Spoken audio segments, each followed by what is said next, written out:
Hi everyone, here we are. Get comfortable.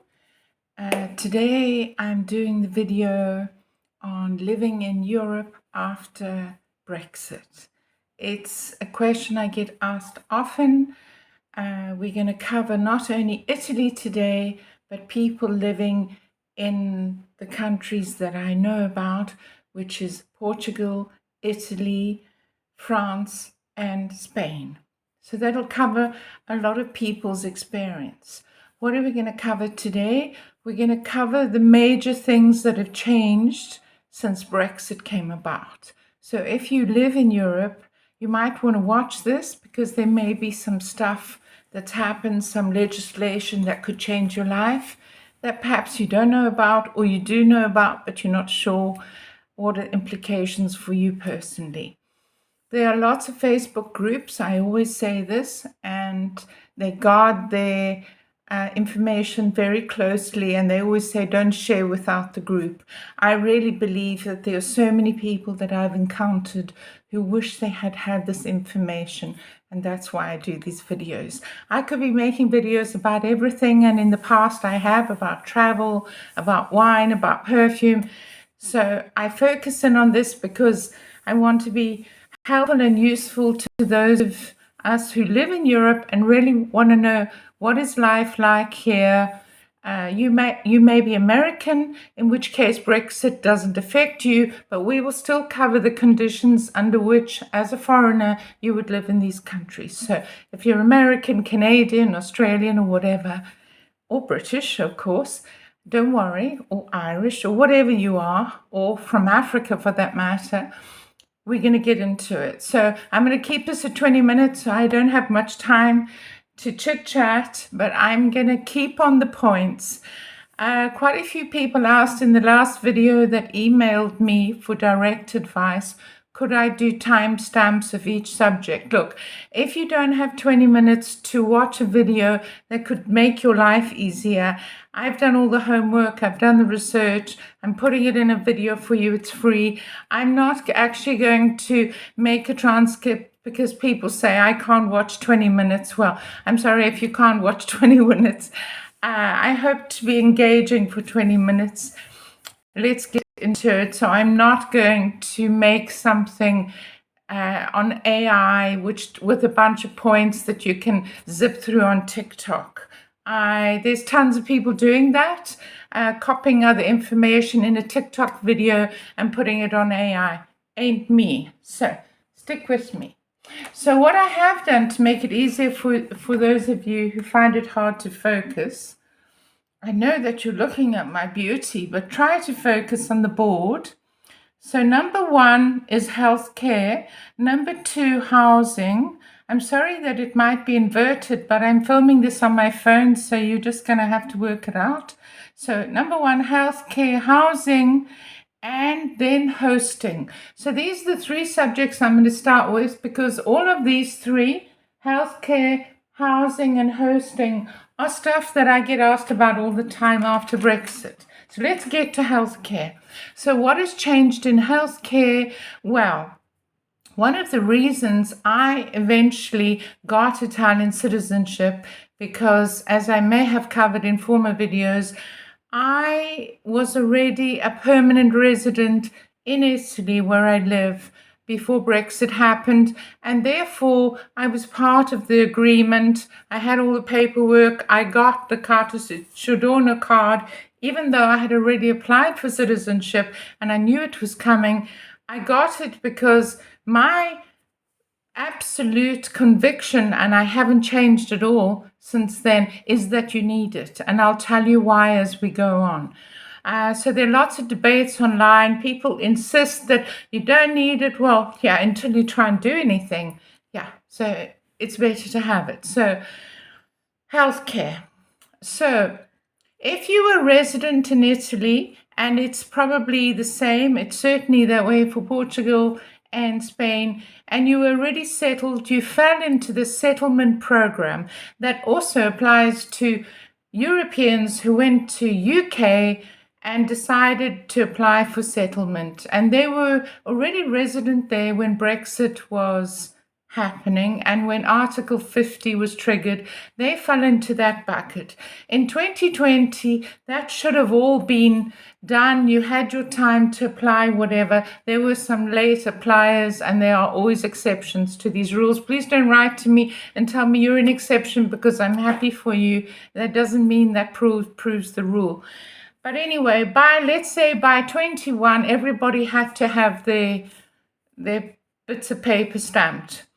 Okay, so then what happened? So what happened is that those people were then said to be under the old way, which is what was that you got the right of a European Union citizen because you were probably here in Italy, in Spain, in Portugal, in France as a European citizen. Your rights were pretty much the same as a European citizen, even because, UK was in Europe.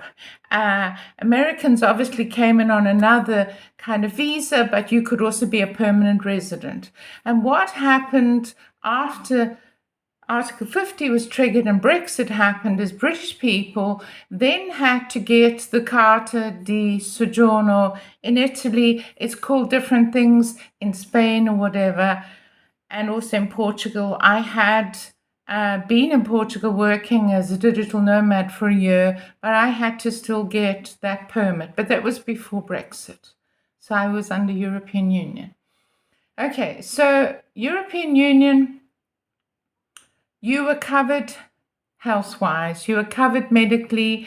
And if you bear with me 1 second, I'm going to get my health card and show you, because people often say to me when I explain this, please show me what you mean. So I'm going to show you what I mean. Give me half a second to go and find my health card. I'll be back.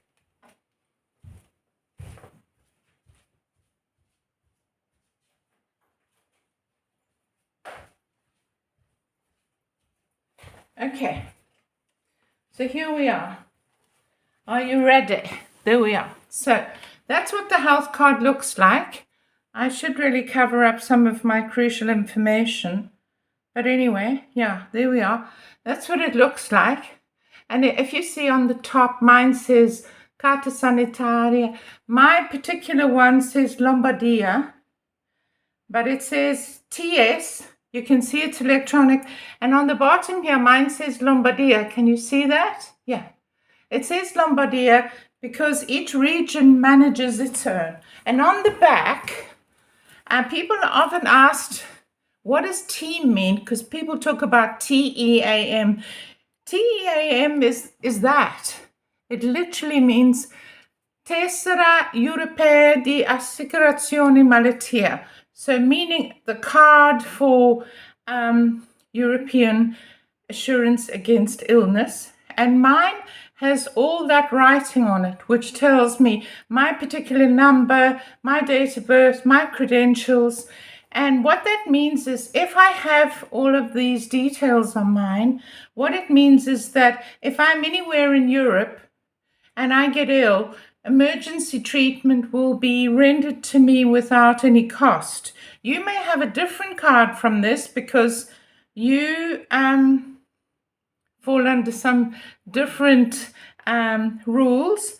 And so basically that's what it looks like. It's electronic. So they can put this into the machine and it'll bring up all your health history from whenever you started. So people need to know about this. So what has changed? So what has changed is that European people living in Italy, I'm going to cover Italy particularly, but I believe that this is going to roll out throughout Europe. It's only inevitable because they can only render aid across the board without any limitations to so many people.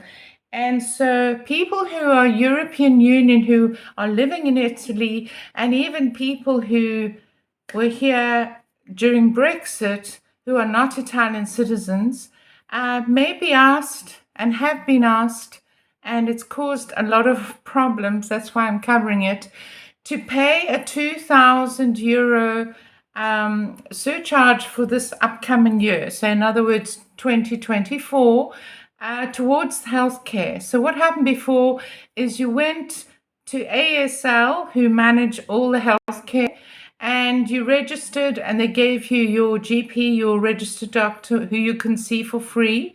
And then you paid a ticket when you went to the hospital, had an x-ray or any of those things.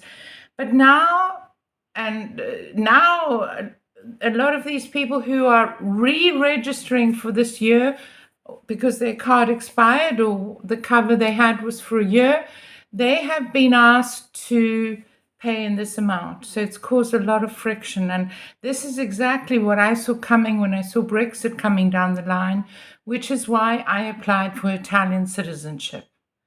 But I have covered that in other editions. Citizenship gives different regulations and different benefits, although people like to say it shouldn't be any different from any other European citizen living in Europe. Well, I'm sorry, it is. And if you're British, then you're no longer European Union and the rules will be different. And most people don't want to hear that. So we're just on healthcare, and 10 minutes have already gone by. How am I going to do this in 20? Okay, I cover this because it's important. People from America, people who came after Brexit, are asked to pay an elective fee into the medical care, and they give you that rate and you pay that every month. So that's how that works. Okay, next one is housing. Okay, this causes a lot of grief to lots of people because they ask, okay, obviously you fall in love with Italy or Spain or France or Portugal, and you think, oh, this is going to be lovely. I'll get a beautiful flat. Maybe there's 2 bedrooms, so I'll just put one of them on Air BnB and everything will be fine. I'll be able to afford it. And lots of my friends did this, by the way, and also my Italian friends who are citizens here in Italy have done this in the past. Okay, so what are the problems with one finding an affordable house or apartment to live in, regardless of where you are in Europe, and what are the rules with Airbnb? So when I first came to Italy, Airbnb didn't exist, and Italian property has always been at a premium. If you live near one of the big centers like Milan or Pisa or Rome or anywhere that's well connected, that might have a university attached and it's just a good place to live, or near Lucca, which is the case for Pisa, or near Siena, I don't know, wherever you decide that you want to be, or near the coast if it's in Liguria, or near the French border. If it's a place where it's desirable, and let's face it, Italy has tons of desirable places, as does Spain, as does Portugal, which has some of the most beautiful coasts in the world. People want to be there. So what happened in the Portugal case is they had the non-habitual resident program, which meant you paid less tax. And so lots of British people flocked in because they ran their businesses online, and a whole lot of digital nomads flocked to Portugal. Lisbon was overtaken with them. The rents went sky high, and yeah, it just became impossible for locals to actually find an apartment or actually rent in their own towns that they'd grown up in, or even buy for that matter, because the property market just soared in Portugal. This has always been the case in Italy. It didn't change overnight. In Italy, it's always been like this. Property has always been sought after. Americans in particular, there's 400 million of them, and then Canadians, Australians, everybody has always wanted to have a house in Italy, whether it's in Puglia or on the coast or wherever it is, Tuscany, namely. Under the Tuscan sun generation of Americans who had a job in America, didn't leave their life and come here, but went between the two. And that's exactly what Frances Mays did, although people tend to forget that. They think she just came here, bought a house, renovated it. No, it took years, and she was earning money in America while she had her house here and building it, and then wrote the book, and then the movie followed, and so that went on. But if you're an American here on an elective visa, and I'm not going to cover the elective visa in this particular thing because I've covered it in other things which I'll hook up there. You can have a look. And I will do a specific, I've been asked to do a specific visa on the elective visa, but a specific edition, should I say, on the elective visa. So watch for that. So housing has always been at a premium. I'm just having a sip of my tea. Hopefully you're doing the same. So housing has always been a premium in Italy. It's always been expensive. So recently Air BnB were under the whip from the Italian government to declare the taxability of all these people renting out their homes, their apartments, and some of these people are very wealthy people with 10 or 20 apartments, and Airbnb just exploded and it became a way to dodge tax. So the tax people are onto everybody with Airbnb. The thing with Italian residents, and that's why I had housing and hosting as the three. Housing and hosting.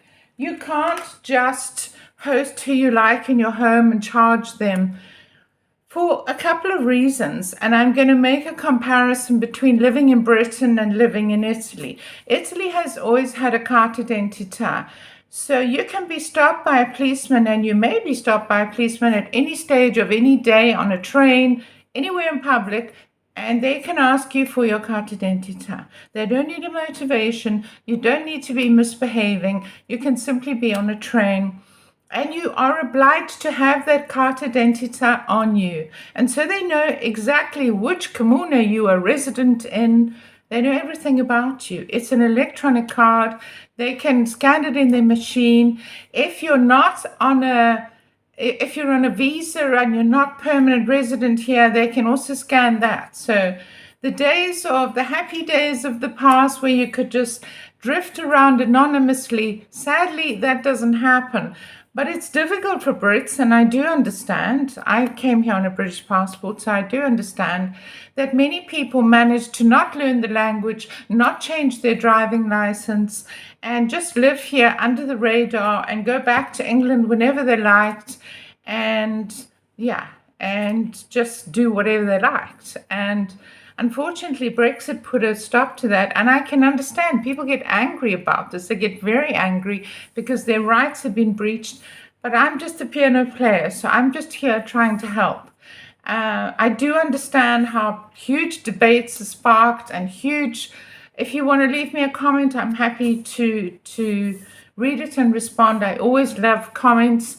And please don't forget to like the video. You can do that right now. And if you share it, then this will get to more people and it will go up in YouTube and it'll be suggested to more people. So the most useful thing you can do if you watch this and you find it useful is please actually like it, subscribe, and share it. Share it wherever you like. I'm more than happy to ask any questions, and in the description box will always be my email. Back to hosting and housing. Housing in Italy, you need to register in the comune. They will come and check your house. I've been through this before in other videos. The vigile comes and he marks you as resident in that house. They know exactly how many rooms the house has because it's written on your permesso. This kind of control in housing and residence doesn't happen in Britain, and that's what causes the problem. But it does happen in most European countries in a different way.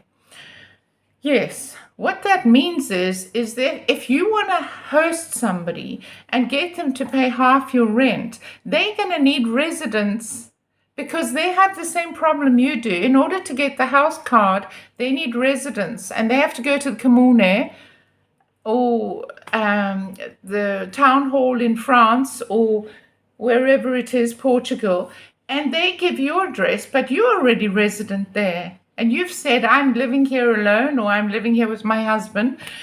But suddenly there's another person using your residence. So you might say to this person, well, you can stay here and you can pay me half the rent, but you can't register for residence because I'm registered. And that, of course, takes away all the benefit of this because they need residents in order to get their health care, because you can't get the ball rolling, you can't get your Carta di Sorggiorno, you can't get your health card until you have residence. And that's how it works in Italy. And that has caused a huge problem.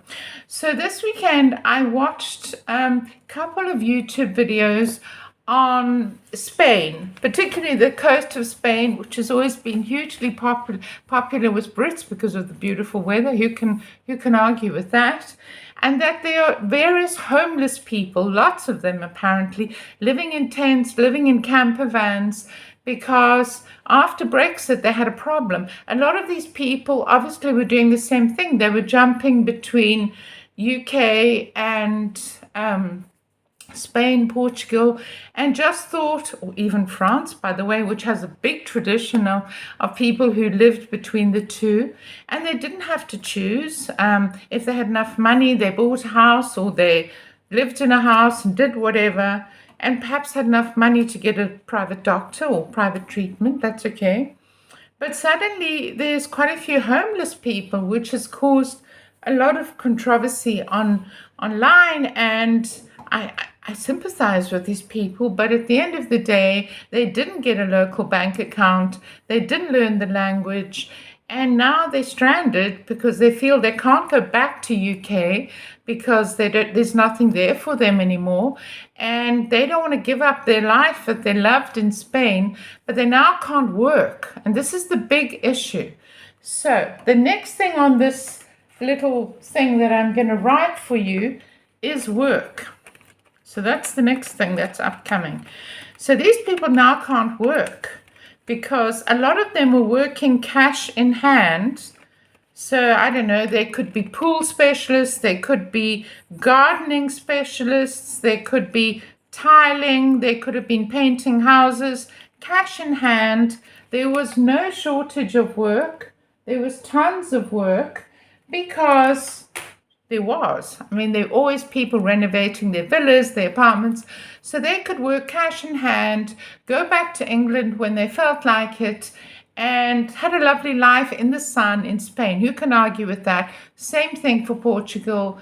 And even if they wanted to register, they followed the NHR program, which has now been cancelled, and the golden visa for Portugal has been done away with and cancelled for the same reason, because locals found their rent was increasing, they couldn't buy property, and it's been scrapped.